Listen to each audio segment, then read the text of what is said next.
Rihanna. They're going to be doing a session called Stress Management. And you take it away, my friends. Thank you, Ricardo, very much. We want to welcome you all. Thank you for registering for Dare to Be Great 5 and for attending our session. We want to invite the audience to participate in this presentation as a conversation. We think it's a really important topic of discussion. This is not all-inclusive. It's not black and white. We encourage you to take this time to internalize and reflect on your own personal journey. So my name is Trevicus Holm. I usually go by Trev here because most people can't say my full name. It's okay. Ricardo just asked me the same thing. I have about 8 years of public safety experience.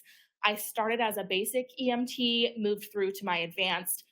I've worked as a police dispatcher, communications training officer, quality assurance supervisor, and now training supervisor.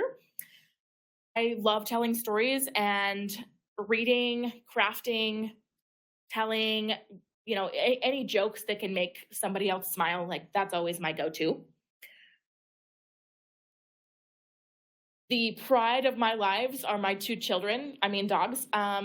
I have Dakota, a 4-year-old Alaskan Malamute mix, and Bo, who is a 12-year-old American Foxhound mix. They give me purpose in the world.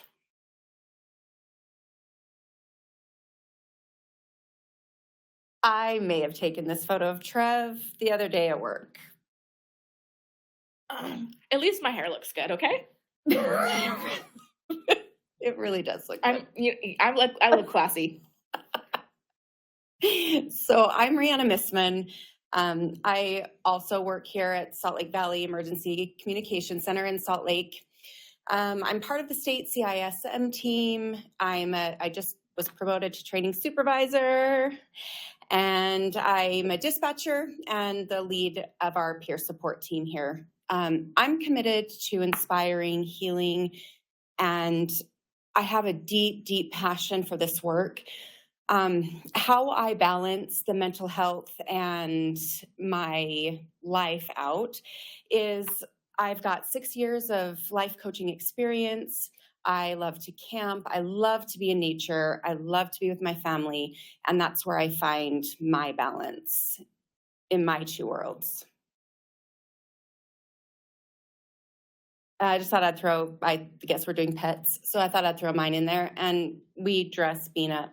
And I really feel like there's nothing else to say about that.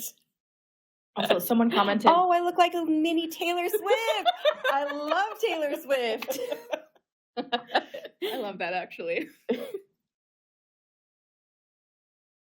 And we'll just start off with some humor. We love humor. It's definitely assisting us in decompressing and finding that balance. So it'll be throughout our presentation. You're welcome. So as stated earlier, this subject is intended to be internalized for your benefit. We all know the facts. We're going to briefly go over the facts of the statistics of what it means to work in public safety. But I feel like we know that, and that's why we're here. So this is just a list of some takeaways that we are truly hoping that you take away from this hour with us.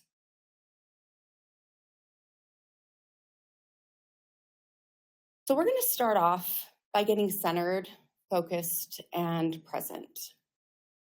Some of you may have seen this, especially if you've been in therapy for anxiety or post-traumatic stress disorder. This is the 5-4-3-2-1 technique. So I'm just going to invite all of you to participate with us. This is a way to bring us into the now moment.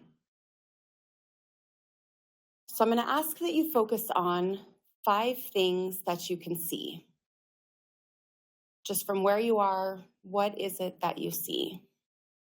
If that's your computer, anything in your environment that you can see right now.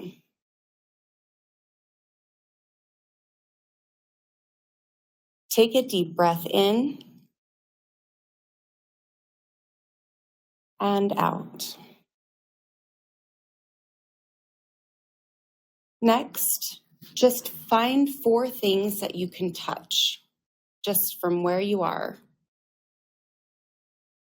Whether that be the table, just notice the coolness, the warmth, the texture. Take a deep breath in and let it out. Next, 3 things that you can hear. If it helps you, go ahead and close your eyes.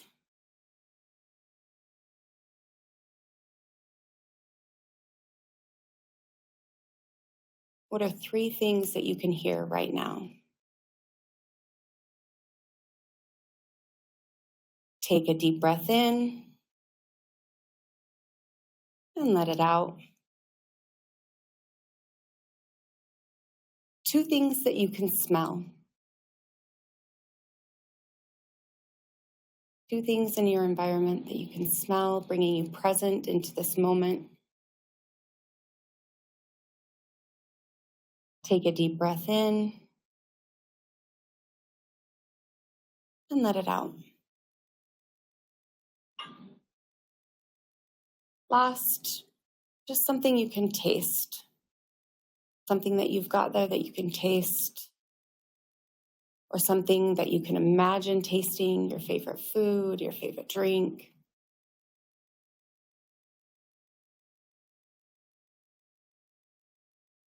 I ask that you take one last deep breath in and let that go. So just take this moment to feel the present moment. This is a very simple exercise, something you can do throughout your day. There's also box breathing, other possibilities, but this is just one example.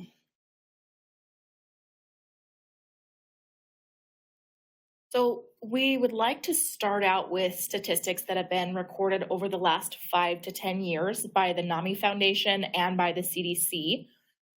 Starting off, the average person experiences 2 traumatic events in a lifetime. We as first responders and dispatchers on average experience 700 in a full career.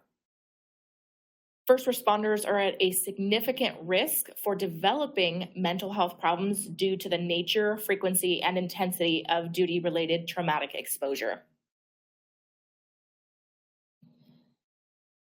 In 2021, the CDC did a study about how many public safety communicators. There's not a lot of research with dispatch just because there just isn't a lot of research on dispatch, but 17 to 24% experience PTSD, and 24% have symptoms of depression. Of that diagnosed PTSD, 6% is an average for the general population. For first responders, it's 24%. First responders are 25 times more likely to die by suicide than the general public. So to begin to understand the reality of these statistics, we want to review stress physiology. So first, we're born, then stress begins. Fair. True that. Stress is the body's response to the brain's perception of a threat, whether that's physical or psychological. When the perception of a threat stimulates the sympathetic nervous system, aka fight or flight, we see the impact of hormones on the body and brain. As first responders encounter event after event, these pathways become stronger. Public safety personnel, especially law enforcement, they use this to their advantage. The faster they can flip the switch to respond to an event, the better prepared they are. That's where you see that hypervigilance and hypersensitivity to your surroundings coming in.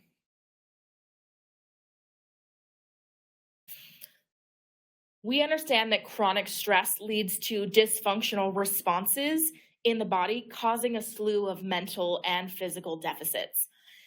In the book, The Body Keeps the Score by Bessel van der Kolk, he brings up this notion that trauma rewires the brain and changes the way people actually experience the world.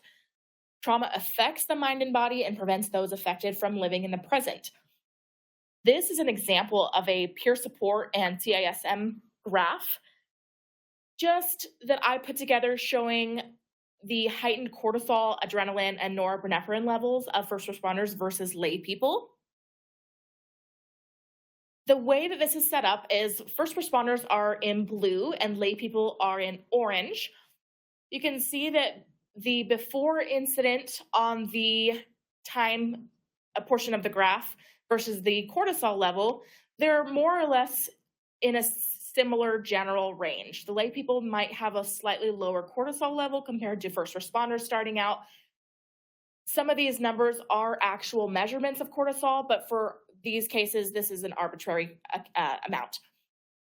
So when there's an event, some sort of high acuity incident, your cortisol levels, your norepinephrine, your adrenaline levels are going to shoot up. Post-event, they're going to start dropping down slowly over hours, days, weeks, and months later for lay people. For first responders, we don't usually have that idle time. There may be another incident within that time frame. It's going to stay heightened and shoot back up again based on each of those incidents. So after so much amount of time, you're going to notice that even after the stressor is gone, the hormones continue to stay higher. People in a prolonged or constant state of hypervigilance produce excess quantities of cortisol and may consistently sustain those elevated levels. This explains why law enforcement are susceptible to the effects of elevated blood cortisol level.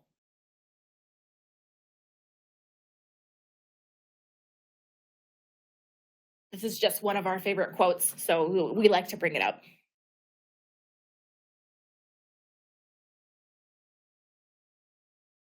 This is the reality of chronic stress as it can lead to burnout.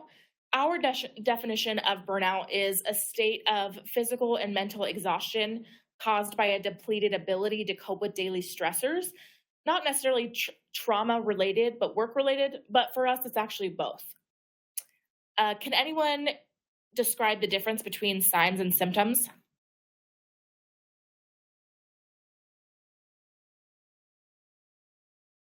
I know that Dr. Lilly had gone into some of the signs in the last presentation. Signs and symptoms. Yes, exactly. Signs you see and symptoms you feel. Yeah, that's exactly right. So this is just an example with different headers for how those are aligned based on your physical, behavioral, cognitive, emotional, and spiritual compartmentalizations, if you will. I just wanted to share my own personal ones. You're welcome to look at this list and see if there is anything that resonates with you. I personally have experienced more on the physical and the cognitive side of signs and symptoms of burnout, because as I've mentioned before, I've experienced burnout. I'm not insecure about that. This is a learning curve. There's always room for growth. So physically, I've experienced sleep problems and fatigue, weight changes. Behaviorally, I've noticed a withdrawal from normal activity in the past. Cognitively, brain fog is a big issue for me.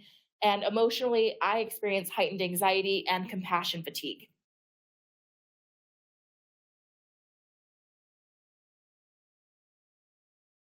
And this is my experience. Me before, 4.5 years ago, and me now. Just kidding. That's not true. Just kidding.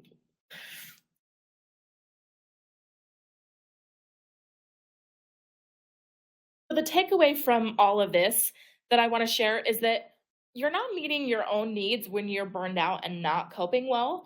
We want to focus on getting adequate amounts of water, nutrients from healthy foods, and sufficient rest. To reiterate, this is how damaging burnout is. It affects your basic needs.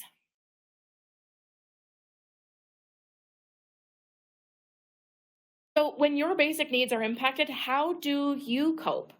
You're welcome to share in the chat if you have any personal experiences. You do not have to put yourself on blast, but feel free to share if you'd like to. We just want to bring to light some of the coping mechanisms that people may commonly use, but maybe aren't the most ideal because we tend to overconsume them or overuse them. Examples of that include nicotine overconsumption, alcohol overconsumption, illicit and prescription drug use, processed foods and sugar, self-harm, hyper and hyposexuality, and feeling the need to constantly be busy. That is something that I consistently have an issue with. Yeah, caffeine. Yeah, you can absolutely overconsume caffeine. So completely understand.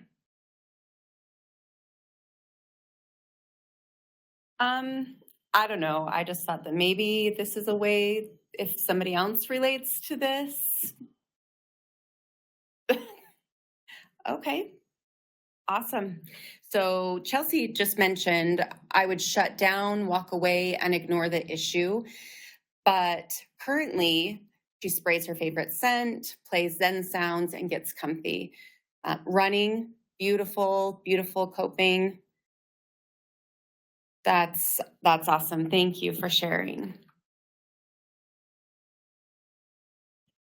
So this is another one of our favorite quotes. And we're going to really dive into this for the rest of the presentation, coming up with ways to balance.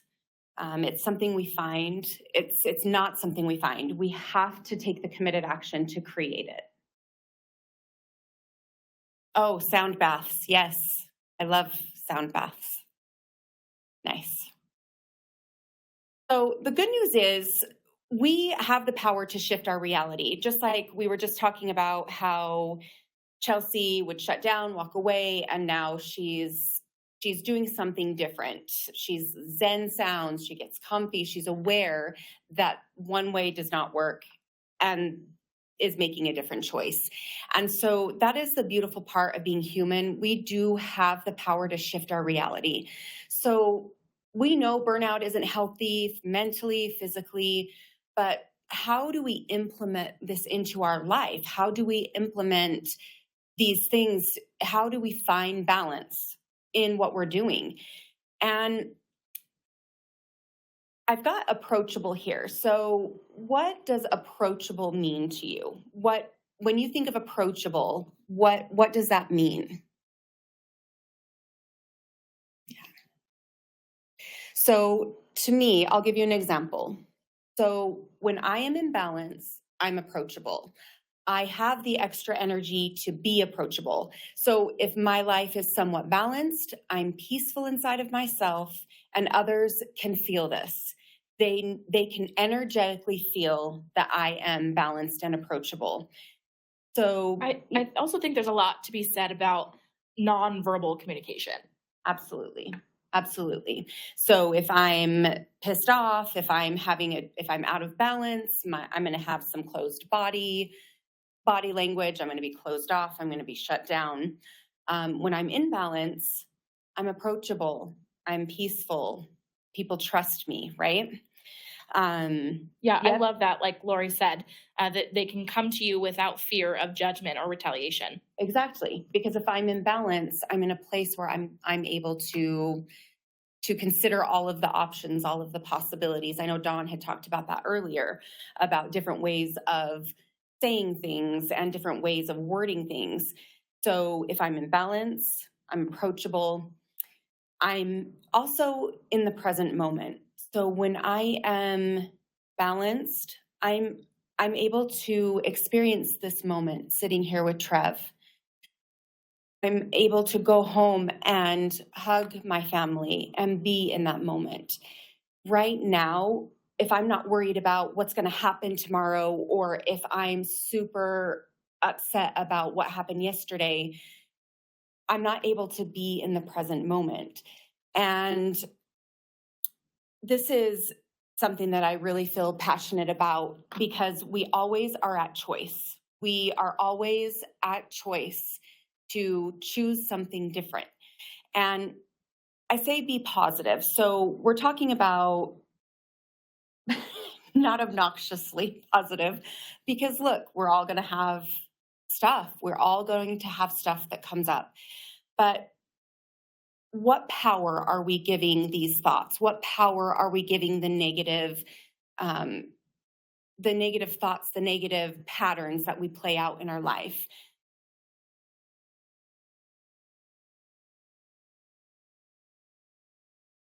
So along those lines, what can being patient lead to in our lives? Like, what has patience brought you in your life? We're able to calm ourselves enough to be patient with our own learning, with our kids' learning, just with our kids in general, our personal families, and other things like traffic. I'm still learning that a little bit more, but that too. Recognizing safe situations by being situationally aware, as opposed to putting ourselves in risky situations. Being aware of other people in our lives. Are they in balance? Am I tuning into how other people are in my life? Reach out. We have the mental capacity to reach out. Even when you are struggling, it's okay to still say, hey, I'm struggling myself, but I'm thinking about you. I want to know how you're doing. Not saying that we need to commiserate with each other, but let's also be empathetic regardless of your own circumstances. And I just want to point out that Christina just put in the chat, when I'm balanced and calm, I'm quieter. Therefore, others are more concerned for me because I'm not as scattered.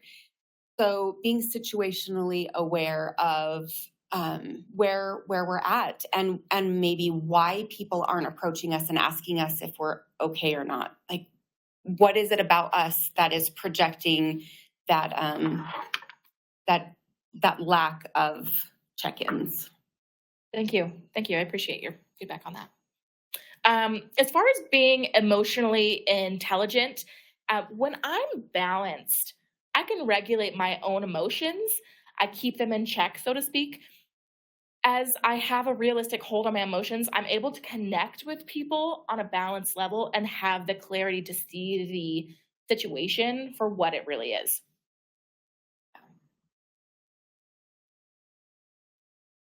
Just three more examples of what balance can look like in our life. When I'm balanced, when I am in alignment with my purpose, with my stress, with my life, I have extra energy to take on new projects, to show up as excited, and to do extracurricular activities. It frees up so much energy when I choose to take action to stay balanced. We show up as a mentor, as a leader. I show up as trustworthy. I mentioned that earlier. I show up as trustworthy when I'm in balance. People can trust, exactly like we talked about. It embodies integrity, compassion, and authenticity, and people trust that type of leader. Grateful. So gratitude is literally, if the only thing that you take away from anything that I say today is gratitude. On a very deep level, gratitude assists me to find peace, and it opens up the space for a different perception. So this is a ripple effect that goes into every area of my life.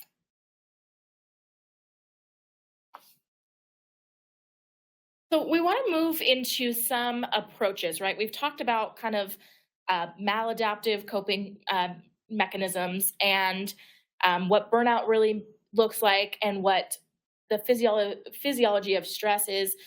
But what are some things that we can do for ourselves in the meantime while we work against mitigating poor coping mechanisms to stress, right? Because stress is going to be there. It's not going anywhere. We just need to know how to find and create that balance. So for me, I love to focus on my own hobbies. I mentioned earlier that I love to read. I love to craft. I taught myself to knit and to crochet. Those are things that I love to do in my free time. Eating habits are really important. Moderating your alcohol, caffeine, and sugar intake is really important. Everything in moderation is ideal. Having good mood foods, having fresh fruits and vegetables handy when you go into work, having a bag that you know, hey, this is within reach. I don't have to order food at my console if I bring a few things that I can quickly grab. Taking vitamins or supplements. I tend to take a magnesium supplement before I go to bed at night. And one thing that I happen to notice is that I have less random twitching, like an eye twitch or a muscle spasm, something like that, where throughout my life I've always experienced that, but vitamins have been really helpful in that way for me. As far as exercise, there's any number of things that you can do personally. One person had mentioned that they were into running. Um, you could be into dancing or yoga. Yoga is a fantastic approach to stress management as well. When it comes to exercise, approximately 30 minutes of exercise a day can assist as much as SSRIs in some people. I also wanted to point out that research has shown the Mediterranean diet and keto are actually among the best to support keeping the mitochondria in our brains and bodies thriving. And this is another list of, we don't have to go into every single one of these things. One thing that another one of my favorites is hugs. So hugs, there's a science behind them. They've been proven to lower stress hormones such as cortisol, like Trev was talking about, how we have that higher level of cortisol, and increase the feel-good hormones such as serotonin. Fun fact, Sunday, January 21st is National Hug Day. So put that on your calendar. A full body hug stimulates our nervous system while decreasing our feeling of loneliness. Somebody mentioned snuggling with their kids and their pets. These are all ways. I mean, there this and 1,000 more. These are just examples.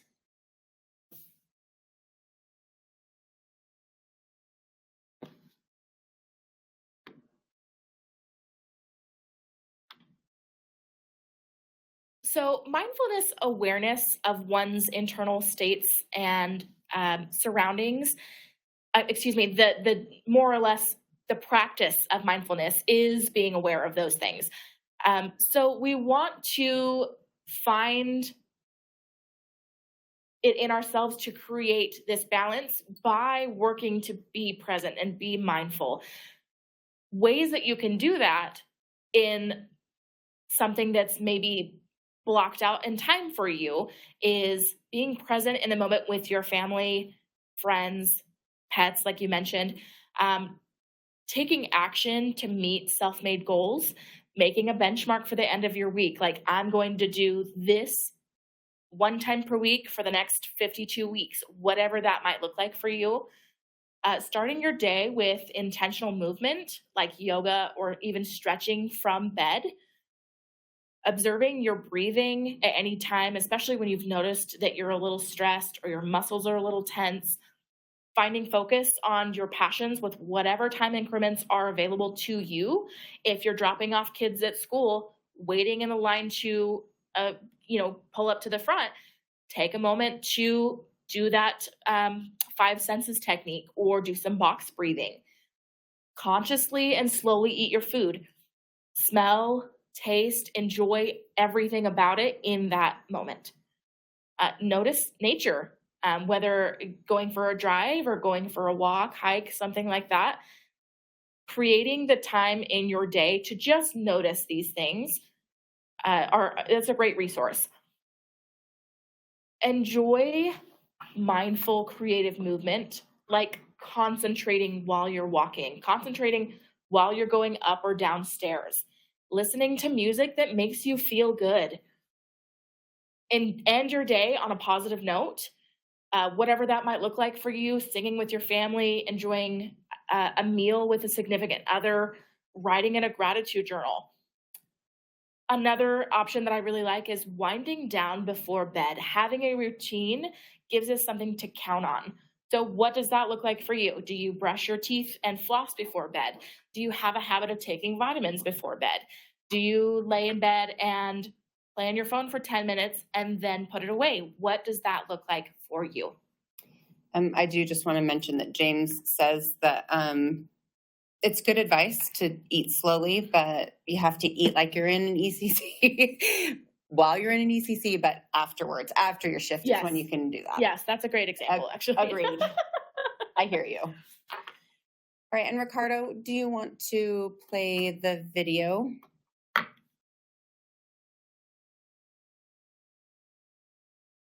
I'll switch it up. Thank you. If you want to give that. Oh, just this.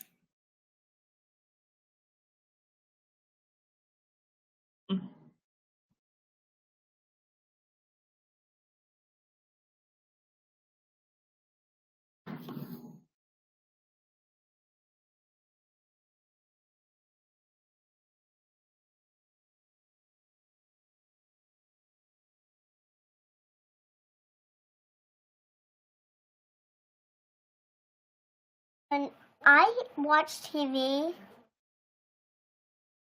it's just some shows that you just better pretend. And when you explore, you get more imagination than you already had. And when you get more imagination, it makes you want to go deeper in, so you can get more and see beautiful things. Like the path. If it's a path, it could lead you to a beach or something, and it could be beautiful.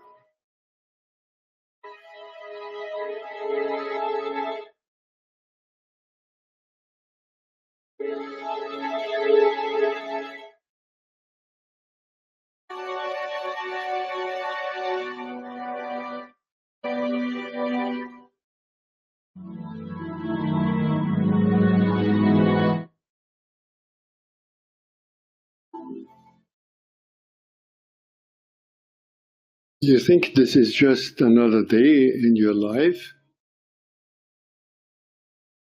It's not just another day. It's the one day that is given to you today. It's given to you. It's a gift. It's the only gift that you have right now. And the only appropriate response is gratefulness.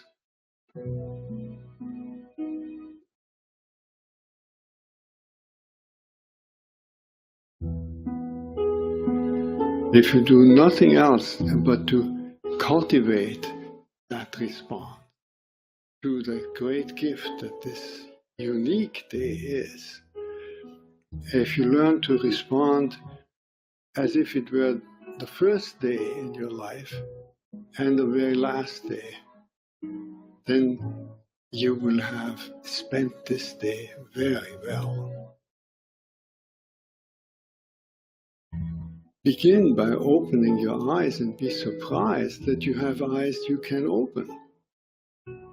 That incredible array of colors that is constantly offered to us for pure enjoyment. Look at the sky. We so rarely look at the sky. We so rarely note how different it is from moment to moment with clouds coming and going. We just think of the weather. Even of the weather, we don't think of all the many nuances of weather. Just think of good weather and bad weather. This day, right now, is unique weather. Maybe a kind that will never exactly in that form come again. The formation of clouds in the sky will never be the same that is right now. Open your eyes, look at that. Look at the faces of people whom you meet. Each one has an incredible story behind the face. A story that you could never fully fathom. But not only their own story, but the story of their ancestors. We all go back so far. And in this present moment, on this day, all the people you meet, all that life from generations and from so many places all over the world flows together and meets you here like a life-giving water if you only open your heart and drink.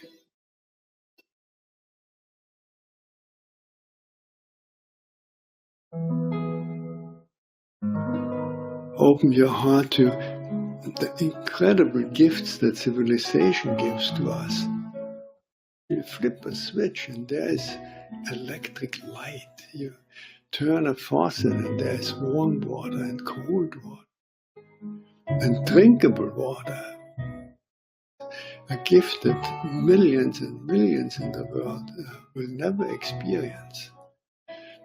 So these are just a few of an enormous number of gifts to which we can open your heart.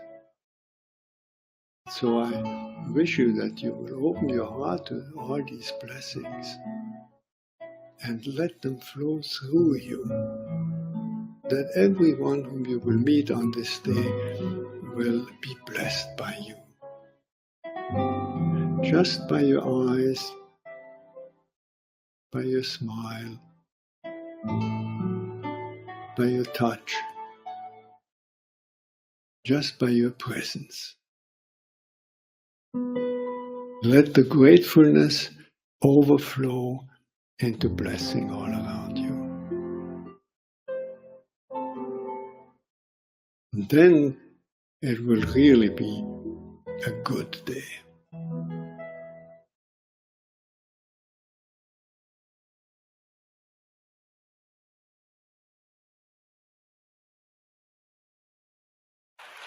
Thank you.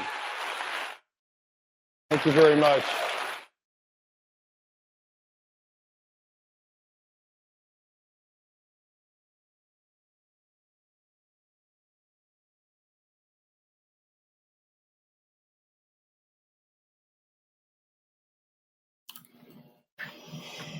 So the maker of that video is Louis Schwartzberg, and he's a fantastic, incredible artist.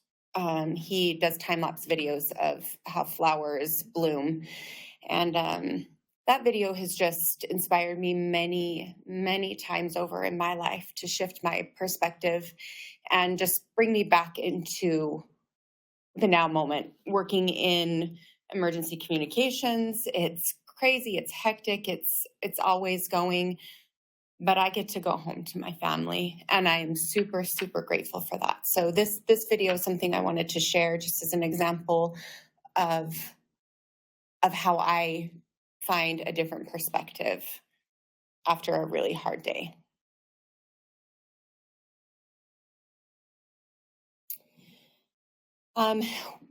We will go over just a few other possibilities as this kind of goes along with gratitude. So looking at things in a different perspective. We are always going to experience challenges, and I feel like for humans, it's a very common thing that we want to find meaning. We want to find an underlying significance that might make the devastation more bearable. We need to make sense of the chaos a lot of times. And so when we make the choice to find a sense of purpose, when we are faced with these challenging situations, it can contribute to coming out of a burnout or possibly prevent it altogether. Examples of finding meaning in the suffering. Just going to go over this really quick. I'm going to circle back to perspective.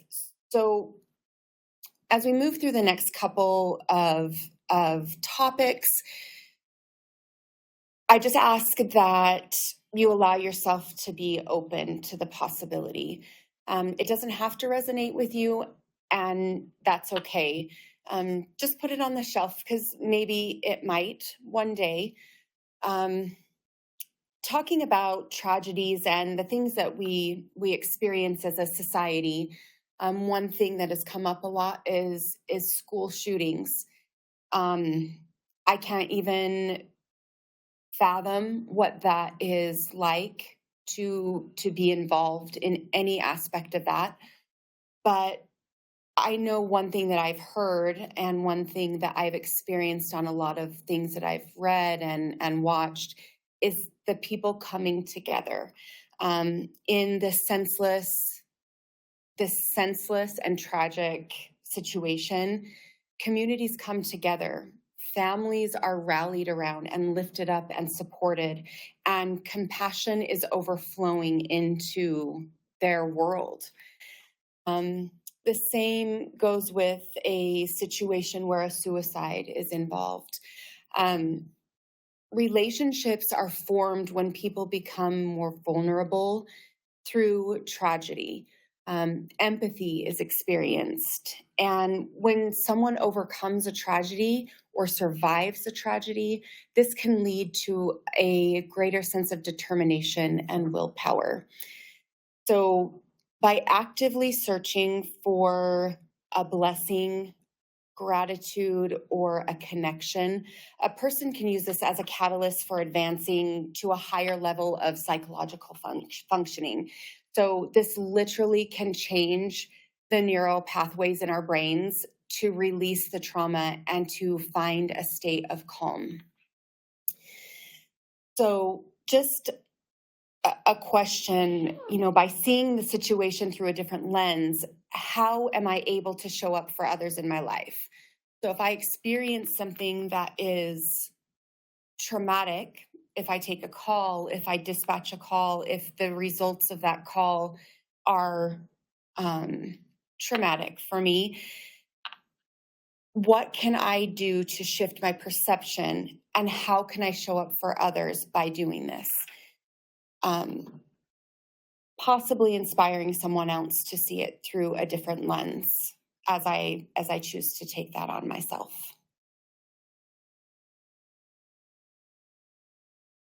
So emotional survival, as we serve with compassion, having the ability to process through the stress, we can show up in compassion for ourselves and for others. So as I choose to be proactive with the practices that are effective to maintain wellness, I'm able to do these things. As you ask yourself these questions, I'm becoming self-aware. So if I ask myself these questions, it's going to bring a light onto where I'm at. So check in with the trusted people in your life. Ask them, have you noticed behaviors? Have you noticed my behaviors changing? Have you noticed that I've become more introverted? Have you noticed I've been, what are you noticing about me? Ask yourself, how am I coping with my on-the-job stress? And is this way healthy? I know Trev had talked about that. Earlier. Like, what am I doing to cope with this stress? And what do I need to bring life and passion back into my spirit or my life? What do I need to do to bring this passion back? Self-reflection is a powerful tool, and questioning and challenging thoughts are essential components. So there's another thing that I know that it was brought up in the last presentation, CBT, cognitive behavioral therapy. It can assist you in gaining a more balanced perspective. It can reduce emotional stress and improve overall well-being. EMDR, also very, very valuable tool. And ask yourself, what do I need to do to ensure that I'm connecting with my loved ones and engaging in life? What do I need to do? I know that for me, if I get go, I am stressed out, I am in burnout, I am not asking myself these questions, and it spirals.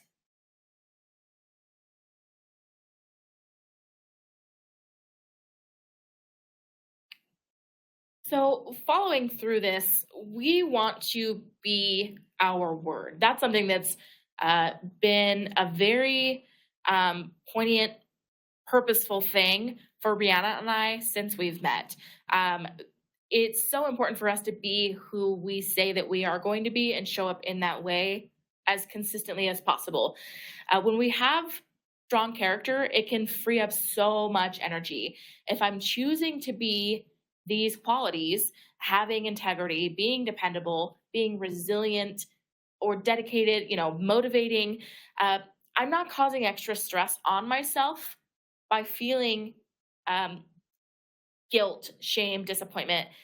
These things can, like you said, spiral. It's this endless, tiring circle that takes up so much energy. I'm building confidence one choice at a time. This gives me more energy to focus on healthy coping strategies.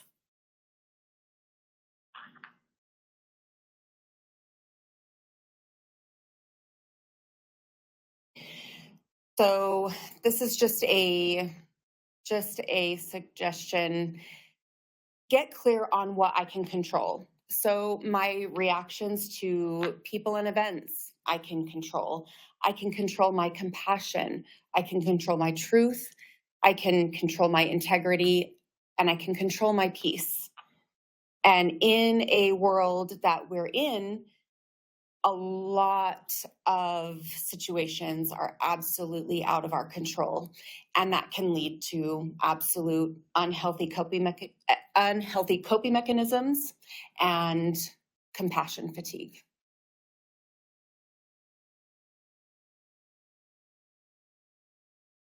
So just wanted to point out, I know this is important for Trev and I both. We've talked about this at length a few times, that we are not our job. This is what we do. This is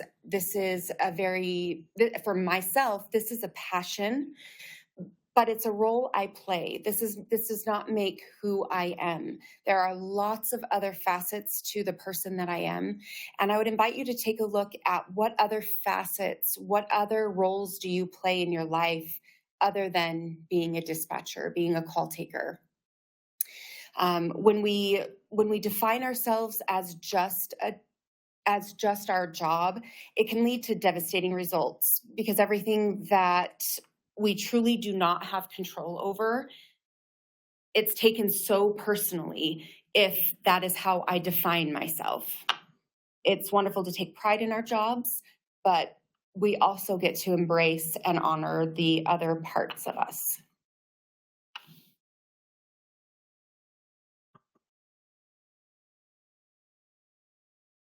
Another fun fact. So we all need assistance sometimes. We're not meant to go through challenges alone. Being a first responder, if you ever think that you need help, you're most likely already past the time of needing that help. There are resources, peer support, therapy, energy healing like Reiki, massage, foot zoning, crisis lines, chaplains, or other church leaders, parents, friends, etc.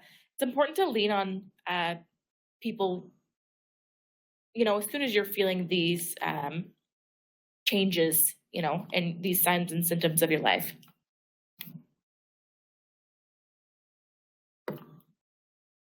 So finding purpose in what we're doing.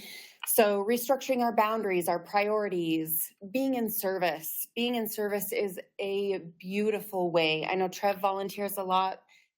Being in service is truly such a beautiful experience and a way to pull me out of my own shit, really.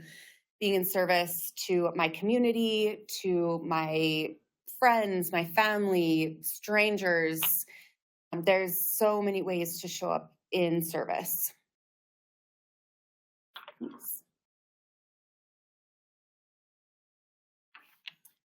So along that mindset of finding purpose, the point for me of having this growth mindset, I want to embrace challenges. Recently in a book I read, it's actually called Quitting a Life Strategy. It talks about how an active brain is a happy brain. And that's really important for me. I don't get bored easily, but I tend to like to find a new challenge just to keep me entertained in a way. So that actually brings who I am out of myself. That's how I have helped myself find a deeper meaning. It's allowed me to explore my passions further. This past summer, I went through a bit of an identity crisis, and these things, this growth mindset and finding new challenges, has reset so many things for me. So, what I'm going to say with that is don't rely on motivation. Once you actually get moving, you're going to notice that your motivation is going to build. Another helpful way to find purpose is by being part of a community. Like if you're in a book club or you have a Friday girls night or a women's group, something like that. Just as a personal example for things that I've done before, it's so helpful to know that someone else is excited for you to be there and waiting for you to have feedback. That just feels so satisfying and enduring for me. So with that, spend time with those people who inspire you and who you also inspire. And a community like this whole conference in general, this community of people that are rallied around in this conference, this is the type of community to have, spending time with those who inspire you, who hold you in your excellence, who want to do better, who want to see you do better.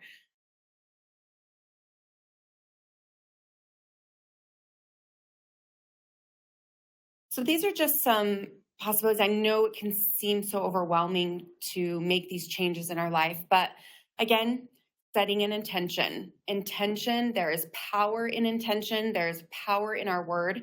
And when we set a clear intention, it truly does set us up for success. Write a list of what's not working. Write a list of what has worked in our history. And remember, just one step. Just one step. You don't have to take all of this on in one day, not even 1 year, maybe not even in a lifetime, but one step. I know that if I compartmentalize and I just say, okay, today I'm committed to eating one healthy thing. Today I'm committed to walk for 5 minutes. That supports me in feeling like it's possible. And be accountable for your results, be accountable for where you are at, and be accountable and remember that we are at choice, and we can choose to keep doing what we're doing that's not working, or like the book that Trev mentioned, quitting. We can just say, you know what, this doesn't work, and I'm going to choose something different. And finding gratitude. I know I've said it a million times, but one last time, finding the gratitude in situations. On that, I actually approached Rihanna probably a year ago now, maybe a little less than that, in the break room. And I was just having a really terrible morning. And I just remember sitting in my office thinking, how can I possibly like move past this thing that my brain is kind of swirling around. And then I started thinking about the things that I'm grateful for in my life, and it completely changed my attitude about everything. I immediately started having a better day, which was such a roller coaster to move through, but it was such a wholesome experience. And when I saw Rihanna in the break room, I let her know about this, and she was like, that's what gratitude does for you. I remember. Yeah.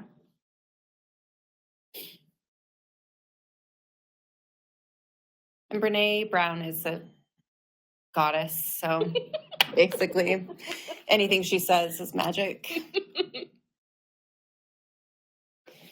Here's some of the resources that I have personally used and that I'm actively using. Amazing motivation. Just some possibilities. I know that there's 1,000 million resources out there, but this is just some that have affected my life personally. Yeah. And just to add further onto this, something that I consistently have leaned on is my agency's employee assistance program and our peer support program. So if your agency has the benefit of having a peer support program, reach out to those people. They know something about something. Yeah. So in summary, we want you to take action to prioritize your own self-care. Let yourself be vulnerable. Don't worry about control. When constant stress or burnout is impacting you, lean on that support system. No one should push through these things alone. We want you to be cognizant of signs and symptoms of burnout and recognize when it's time to better manage it. We want you to create balance in your life. This means finding healthy coping mechanisms, following through with setting and meeting your goals. Start having and continue to have raw and impactful mental health conversations between your friends, between your family, between your other support system, and with your coworkers. These are just some examples of what our support system looks like.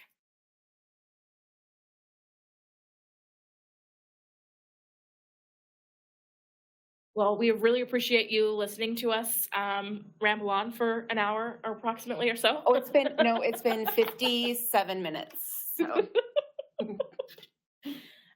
We want to lastly point out that there are a few links that we've attached. You should be able to find a link to a chair yoga flow that we have created.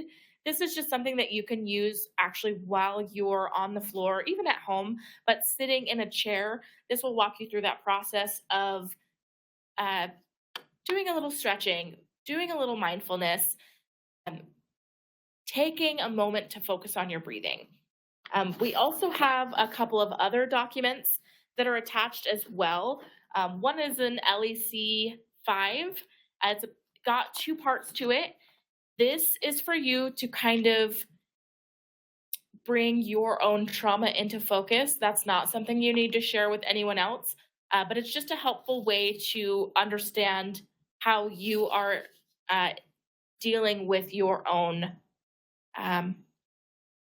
tragedies or traumas, or experiencing and pushing through your own blocks. More than anything, to take inventory and to gain a perspective so you have compassion and grace with yourself.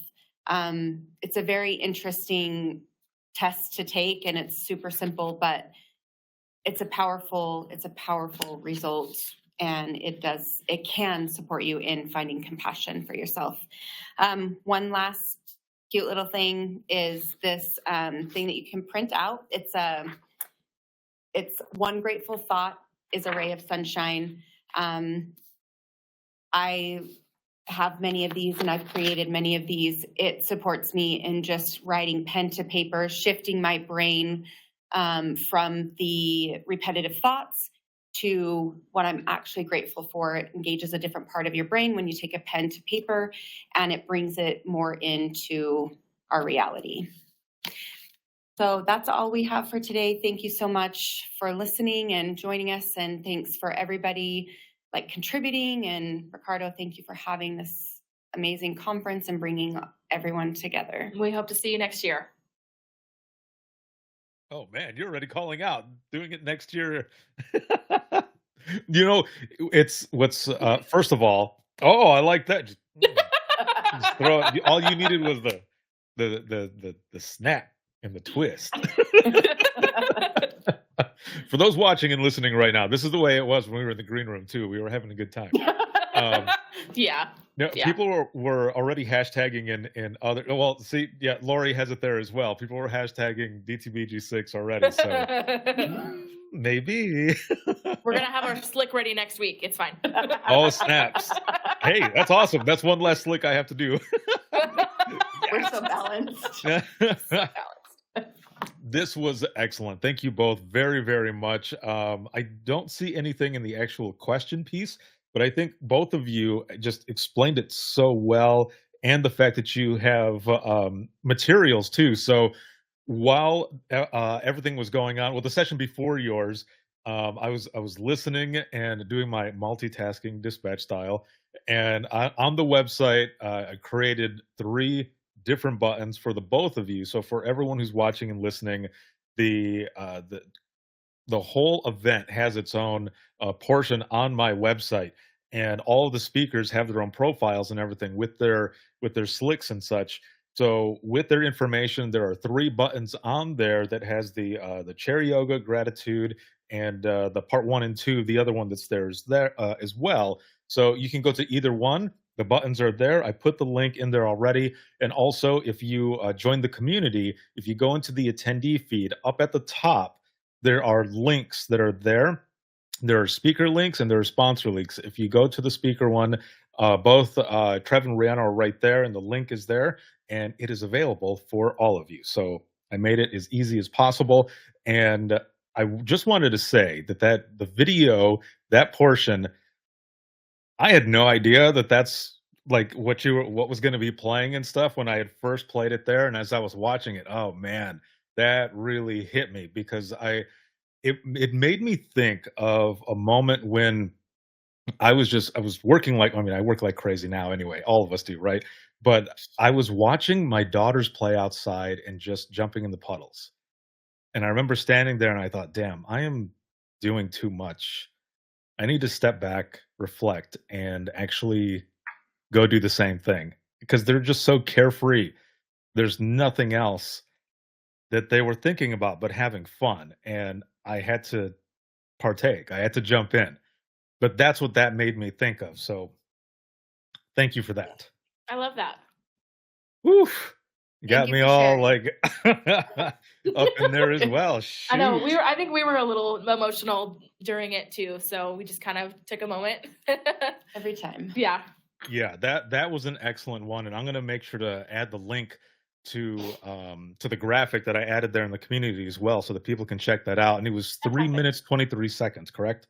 Yeah, Yes. and it's worth, I mean, the whole thing, he talks about his story for a few minutes at the beginning, and he's actually a very fascinating Mhm. preacher. So Well, It was- all of it the was whole video was awesome. great. Yes, it was excellent. Thank you both again, and who knows? DTBG6. We'll have to do some more stuff. Yeah. Let's see. I'm looking forward to it. So we are now going to be moving into the last session of the day before end up doing the after the greatness and such over in the community on circles. So the next one is going to be Mr. Hank Hunt, and an excellent session coming up. So I will see you all in the next one here, and it has been an excellent one. Thank you again. Thank you. Thank you.